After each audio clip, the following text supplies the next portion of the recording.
Doctor Shafiqul মাসুদের কথা একটু শুনুন। ডক্টর শফিকুল মাসুদের কথা একটু শুনুন।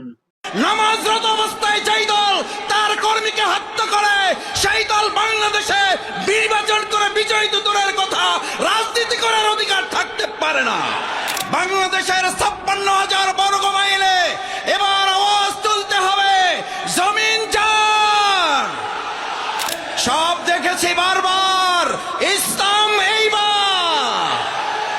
আমরা বলেছিলাম ঢাকা বিশ্ববিদ্যালয় তারা চালাবে, তারা বাংলাদেশ চালাবে। ঢাকা বিশ্ববিদ্যালয়ের ছাত্র শিবির চালাচ্ছে, বাংলাদেশ জামাত ইসলামী বাংলাদেশ জনগণের সমর্থন নিয়ে চালাবে।